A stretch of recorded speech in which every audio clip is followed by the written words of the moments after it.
Perusahaan emiten pariwisata PT Pembangunan Jaya Ancol Tbk memproyeksikan momentum libur Lebaran 2026 akan berkontribusi sebesar 6% terhadap pendapatan tahunan perseroan. Ya, Corporate Communication PT Pembangunan Jaya Ancol Tbk, Daniel Widrian Moko, mengungkapkan bahwa perseroan menetapkan periode libur Lebaran pada 19 Maret sampai 3 April 2026. Adapun target pengunjung yang dicanangkan sebanyak 600.000 orang selama periode tersebut. Angka ini mengalami peningkatan sebesar 10% dibandingkan periode libur Lebaran tahun lalu.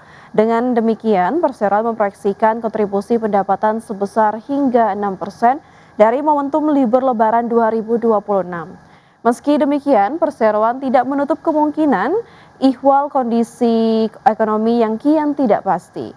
Sementara itu, Equity Research Analyst Pintraco Sekuritas Ulrich Paskalis Tambolang menyatakan bahwa secara historis periode Ramadan dan Lebaran merupakan peak season bagi sektor konsumen dan pariwisata.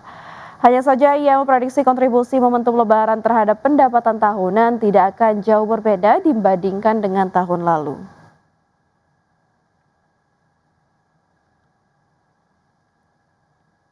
Pemirsa, kontribusi bisnis batubara PT TBS Energi Utama Tbk atau TOBA terus menyusut seiring strategi perusahaan beralih ke bisnis hijau. Ya, sepanjang 2025 perusahaan menata ulang portofolio usaha dengan memperkuat sektor pengelolaan limbah, energi terbarukan, dan kendaraan listrik. PT TBS Energi Utama Tbk menata ulang portofolio bisnis sepanjang 2025 sebagai bagian dari transisi menuju bisnis hijau. Salah satunya dengan menuntaskan akuisisi Bemsker Environment yang kini beroperasi dengan nama Cora Environment di Singapura. Langkah ini memperkuat posisi perusahaan dalam bisnis pengelolaan limbah dan menjadi salah satu pilar pertumbuhan baru.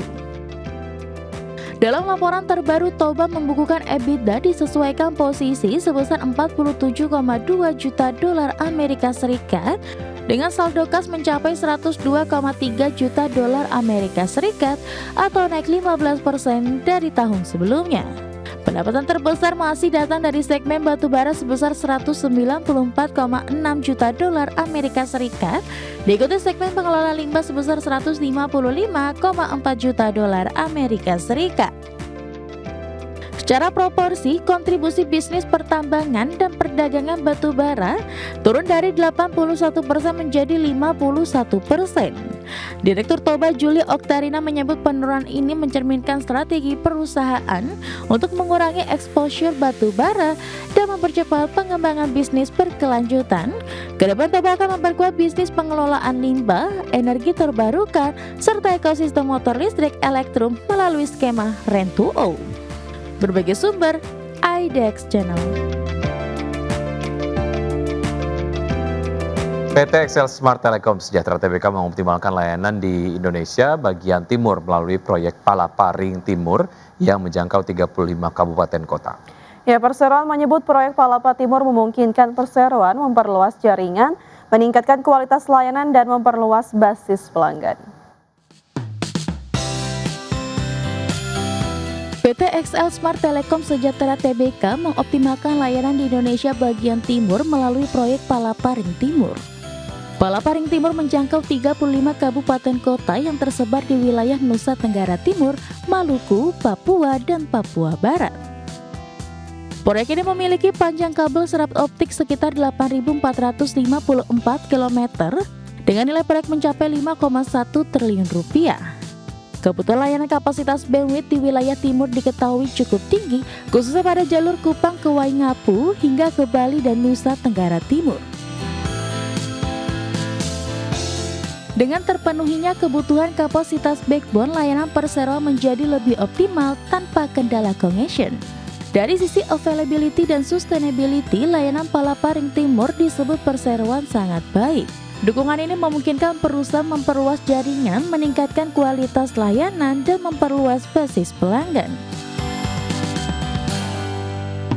Seiring dengan meningkatnya kunjungan wisatawan, kebutuhan akan kapasitas dan kualitas sinyal telekomunikasi di wilayah timur Indonesia juga terjadi peningkatan. Jalur konektivitas yang menghubungkan Kupang dengan Waingapu hingga ke wilayah Bali dan kawasan NTT menjadi salah satu lintasan strategis dengan pertumbuhan traffic data yang cukup tinggi. Berbagi sumber, IDX Channel. Harga minyak melambung sekitar 7% pada perdagangan di hari Senin dan berakhir di level tertinggi sejak 2022 di tengah meningkatnya kekhawatiran gangguan pasokan akibat perang yang melibatkan Amerika Serikat, Israel, dan Iran. Lonjakan harga sempat mencapai hampir 30% dalam satu sesi perdagangan setelah Arab Saudi dan sejumlah anggota OPEC memangkas produksi selama konflik yang terus meluas. Harga melonjak lebih dari 20% pada awal perdagangan di mana harga Brent sempat melonjak hingga $119,5 per barrel dan WTI mencapai $119,48 per barrel menjadi harga intraday tertinggi sejak Juni 2022. Usai kenaikan harga minyak turun dari posisi tertinggi intraday karena Amerika dan negara-negara G7 lainnya mempertimbangkan untuk memanfaatkan cadangan minyak strategis untuk membatasi tekanan inflasi dari lompatan harga energi. Pada akhir perdagangan minyak mentah berjangka Brent ditutup melonjak sekitar 6,8% ke level $98,96 Amerika, sedangkan minyak berjangka West Texas Intermediate naik 4,3% ke posisi $94,77 per barrel. Kedua harga settlement tersebut merupakan yang tertinggi sejak Agustus 2022.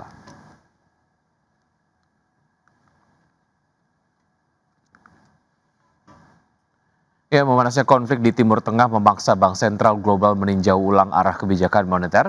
Selain menyebut situasi ini dapat menjadi ujian baru bagi ketahanan ekonomi global, Dana Moneter Internasional atau IMF mengingatkan para pembuat kebijakan untuk bersiap menghadapi kemungkinan terburuk. Memanasnya konflik di Timur Tengah memaksa Bank Sentral di berbagai negara meninjau ulang arah kebijakan moneternya. Lonjakan harga energi akibat konflik tersebut menciptakan tekanan baru, yakni menjaga pertumbuhan ekonomi sekaligus menahan inflasi yang berpotensi melonjak. Direktur Pelaksana Dana Moneter Internasional Kristalina Georgieva mengingatkan, situasi ini dapat menjadi ujian baru bagi ketahanan ekonomi global. Ia mengatakan para pembuat kebijakan harus memikirkan kemungkinan terburuk dan bersiap menghadapinya. IMF memperkirakan kenaikan harga minyak sebesar 10% dan bertahan sepanjang tahun dapat mendorong inflasi global naik sekitar 0,4 poin persentase. Lonjakan harga minyak yang telah menembus lebih dari 110 USD per barel memicu kekhawatiran akan gangguan pasokan energi global. Dampaknya langsung terasa di pasar keuangan Asia pada awal pekan ini dengan bursa saham melemah dan dolar Amerika Serikat menguat karena investor mencari aset aman. Bagi banyak bank sentral terutama di negara berkembang Asia, situasi ini menciptakan dilema kebijakan. Rencana penurunan suku bunga untuk mendorong pertumbuhan kini menjadi berisiko karena kenaikan harga energi dapat mendorong inflasi sekaligus memicu arus keluar modal. Berbagi sumber, IDX Channel. Selanjutnya update dari bursa global, pemirsa. Bursa saham Wall Street berhasil pulih dari aksi jual tajam dan ditutup lebih tinggi mencatat rebound di jam-jam terakhir setelah Presiden Donald Trump mengisyaratkan bahwa perang dengan Iran mungkin akan segera berakhir. Ketiga indeks utama mengalami pemulihan di menit-menit terakhir setelah Trump mengatakan perang tersebut jauh lebih cepat dari perkiraan awal yang berkisar 4 hingga 5 minggu. Pada perdagangan hari Senin, Dow Jones Industrial Average yang menguat 0,5% ke posisi 47.740 dan S&P 500 yang naik 0,83% ke posisi 6.795 dan Nasdaq Composite yang melaju positif 1,38% ke level 22.695. Sementara itu dari bursa ekuitas Eropa berakhir di zona merah setelah sempat menyentuh level terendah dalam lebih dari 2 bulan. Tekanan terhadap pasar muncul akibat lonjakan harga minyak yang memicu kekhawatiran inflasi di tengah konflik Timur Tengah yang belum menunjukkan tanda-tanda mereda. Stoxx 600 ditutup terkoreksi 0,63% ke level 594,92. DAX Jerman melemah 0,77% ke posisi 23.409 dan FTSE 100 Inggris turun 0,34% ke level 10.249.